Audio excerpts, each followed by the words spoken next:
벨루문 성도님들 안녕하세요. 1월 넷째 주 지저스 스토리에 함께 해주셔서 감사합니다. 이 시간에는 지난 한 주간 리딩 지저스 통독을 하신 내용 중에 중요한 본문을 택해 나눔을 갖게 되는데요. 오늘은 출애굽기 32장 1절부터 14절 말씀을 가지고 치명적인 시험이라는 주제로 은혜를 나누겠습니다. 광야는 보이지 않는 하나님을 믿는지 믿지 않는지 확인하는 시험의 장소입니다. 모세가 말씀을 받기 위해 시내산에 올라간 후 소식이 강감하자 백성들이 폭동을 일으키지요. 그리고 아론에게 우리를 인도할 신을 만들어 달라고 협박합니다. 아론은 강요에 못 이겨 금송아지 우상을 만들고 그들은 금송아지 우상을 섬김으로써 시험에 실패하고 맙니다. 하나님은 패역한 백성을 진멸하려 하셨으나 모세의 중보로 그 뜻을 돌이키십니다. 백성이 모세가 산에서 내려옴이 더딤을 보고 모여 백성이 아론에게 이르러 말하되 일어나라 우리를 위하여 우리를 인도할 신을 만들라. 이 모세 곧 우리를 애굽 땅에서 인도하여 낸 사람은 어찌 되었는지 알지 못함이니라. 아론이 그들에게 이르되 너희의 아내와 자녀의 귀에서 금고리를 빼어 내게로 가져오라. 모든 백성이 그 귀에서 금고리를 빼어 아론에게로 가져가매 아론이 그들의 손에서 금고리를 받아 부어서 조각칼로 새겨 송아지 형상을 만드니 그들이 말하되 이스라엘아 이는 너희를 애굽 땅에서 인도하여 낸 너희의 신이로다 하는지라. 아론이 보고 그 앞에 제단을 쌓고 이에 아론이 공포하여 이르되 내일은 여호와의 절일이니라 하니 이튿날에 그들이 일찍이 일어나 번제를 드리며 화목제를 드리고 백성이 앉아서 먹고 마시며 일어나서 뛰놀더라. 여호와께서 모세에게 이르시되 너는 내려가라. 내가 애굽 땅에서 인도하여 낸 내 백성이 부패하였도다. 그들이 내가 그들에게 명령한 길을 속히 떠나 자기를 위하여 송아지를 부어 만들고 그것을 예배하며 그것에게 제물을 드리며 말하기를 이스라엘아 이는 너희를 애굽 땅에서 인도하여 낸 너희 신이라 하였도다. 여호와께서 또 모세에게 이르시되 내가 이 백성을 보니 목이 뻣뻣한 백성이로다. 그런즉 내가 하는 대로 두라. 내가 그들에게 진노하여 그들을 진멸하고 너를 큰 나라가 되게 하리라.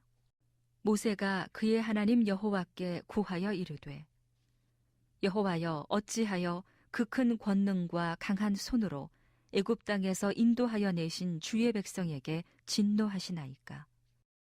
어찌하여 애굽 사람들이 이르기를 여호와가 자기의 백성을 산에서 죽이고 지면에서 진멸하려는 악한 의도로 인도해 내었다고 말하게 하시려 하나이까. 주의 맹렬한 노를 그치시고 뜻을 돌이키사 주의 백성에게 이 화를 내리지 마옵소서. 주의 종 아브라함과 이삭과 이스라엘을 기억하소서. 주께서 그들을 위하여 주를 가리켜 맹세하여 이르시기를 내가 너희의 자손을 하늘의 별처럼 많게 하고 내가 허락한 이 온 땅을 너희의 자손에게 주어 영원한 기업이 되게 하리라 하셨나이다. 여호와께서 뜻을 돌이키사 말씀하신 화를 그 백성에게 내리지 아니하시니라. 자, 그럼 이제 구체적인 내용을 질문과 함께 살펴보겠습니다. 이스라엘 백성이 금송아지를 만들어 자기들을 구원한 신으로 섬깁니다. 그렇다면 백성이 아론에게 자기들을 인도할 신을 만들어 달라고 요구한 이유는 무엇일까요? 우리 1절 말씀을 함께 보겠습니다. 백성이 모세가 산에서 내려옴이 더딤을 보고 모여 백성이 아론에게 이르러 말하되 일어나라 우리를 위하여 우리를 인도할 신을 만들라. 이 모세 곧 우리를 애굽 땅에서 인도하여 낸 사람은 어찌 되었는지 알지 못함이니라. 모세가 시내산에 올라간 이유는 언약의 증거인 십계명을 받기 위해서입니다.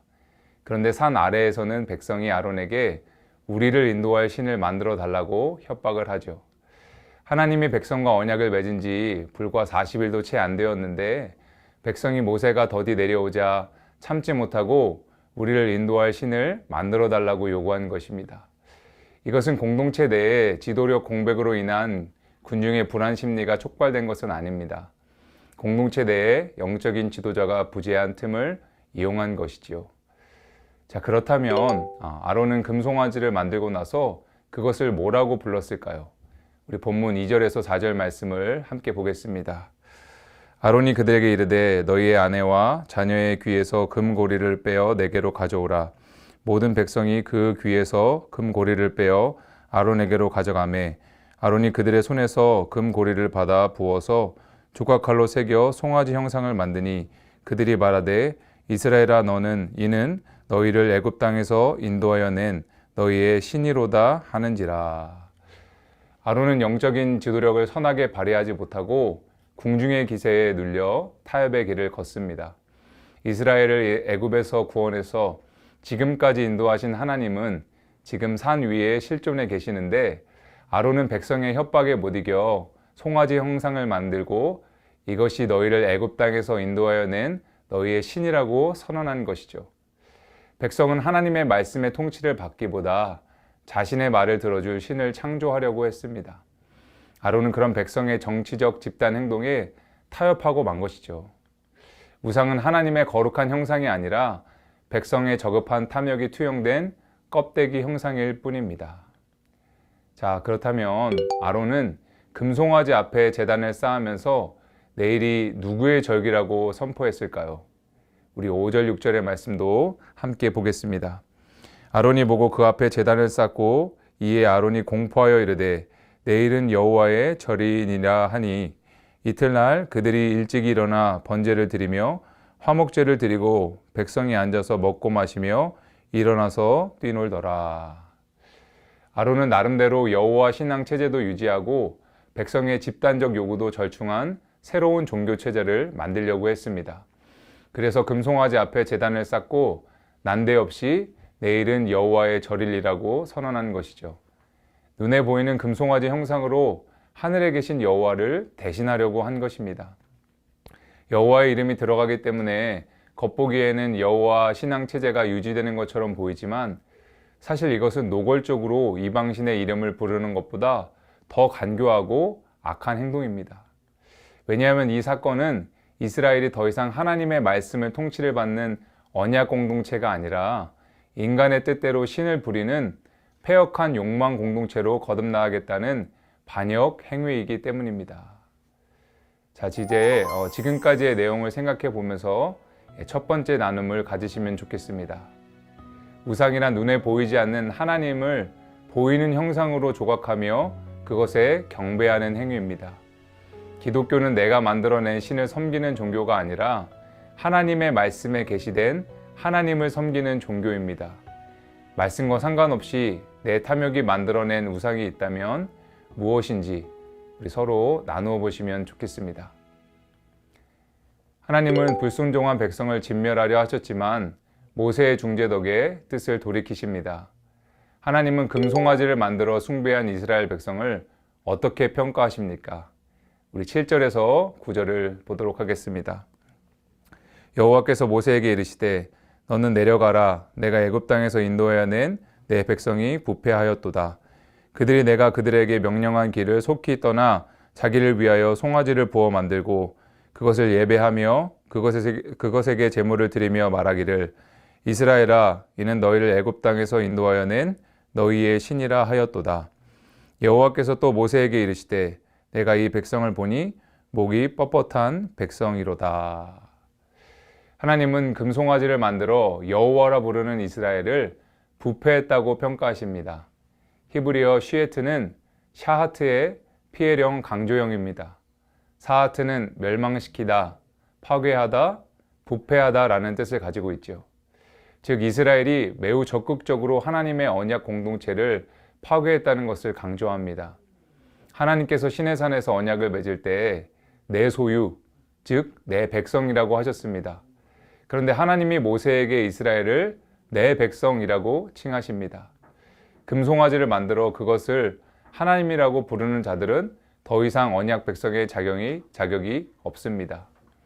자, 그렇다면 하나님은 죄를 범한 이스라엘 백성에게 어떤 처분을 내리겠다고 하십니까? 우리 10절 말씀을 다 같이 읽겠습니다. 그런즉 내가 하는 대로 두라. 내가 그들에게 진노하여 그들을 진멸하고 너를 큰 나라가 되게 하리라. 내가 하는 대로 두라 라는 히브리어 하니하은은 직역하면 나를 편히 쉬게 하라입니다. 이것은 하나님께서 모세에게 앞으로 내가 내 마음대로 행동하겠다라고 말씀하신 것이죠. 하나님께서 백성을 진멸하시겠다는 것입니다. 이것은 이스라엘 백성이 언약을 파기했기에 그들과 언약 관계를 끊고 그들을 심판하시겠다는 것입니다. 하나님의 분노가 최고조에 달했는데 이는 우상 숭배가 하나님을 가장 분노하게 하는 죄악이기 때문입니다. 그렇다면 하나님이 진노하실 때 모세는 어떻게 기도했습니까? 우리 11절에서 13절 말씀을 보겠습니다. 모세가 그의 하나님 여호와께 구하여 이르되 여호와여 어찌하여 그 큰 권능과 강한 손으로 애굽 땅에서 인도하여 내신 주의 백성에게 진노하시니이까? 어찌하여 애굽 사람들이 이르기를 여호와가 자기의 백성을 산에서 죽이고 지면에서 진멸하려는 악한 의도로 인도해 내었다고 말하게 하시려 하나이까? 주의 맹렬한 노를 그치시고 뜻을 돌이키사 주의 백성에게 이 화를 내리지 마옵소서. 주의 종 아브라함과 이삭과 이스라엘을 기억하소서. 주께서 그들을 위하여 주를 가리켜 맹세하여 이르시기를 내가 너희의 자손을 하늘의 별처럼 많게 하고 내가 허락한 이 온 땅을 너희의 자손에게 주어 영원한 기업이 되게 하리라 하셨나이다. 하나님은 이스라엘을 진멸하고 모세 한 사람을 통해 다시 나라를 시작하겠다고 말씀하셨습니다. 하지만 모세는 비록 이스라엘이 부패했지만 다시 긍휼을 베풀어 주시기를 간구하죠. 모세는 이 두 가지 이유를 들어 하나님이 이스라엘을 광야에서 진멸하시면 안 된다고 탄원했습니다. 첫째는 아브라함 이후에 이스라엘에게 주신 언약 때문이며 둘째는 하나님이 잔혹한 신으로 세상에 알려질 수 있기 때문입니다. 모세는 자기 생명 하나 건지면 된다는 생각 대신 공동체의 미래를 위해 공적으로 중보 기도를 합니다. 자, 여기까지 내용을 바탕으로 우리 두 번째 나눔을 가지겠습니다. 하나님은 자신이 명령한 길을 속히 떠난 이스라엘 백성에게 진노하십니다. 차마 내 백성이라 부를 수 없어 내 백성이라 하시죠.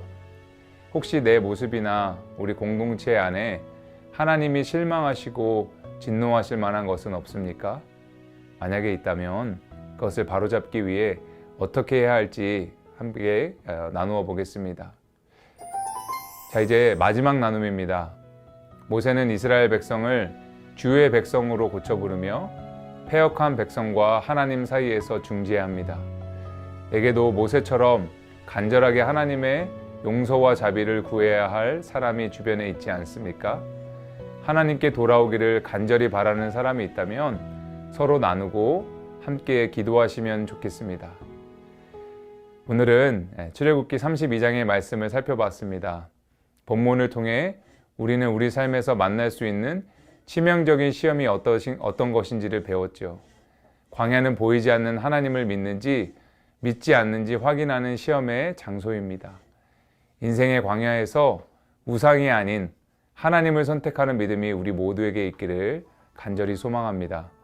오늘 나눔을 통해 주님이 주시는 은혜를 나누는 복된 시간이 되시기를 소망합니다. 감사합니다.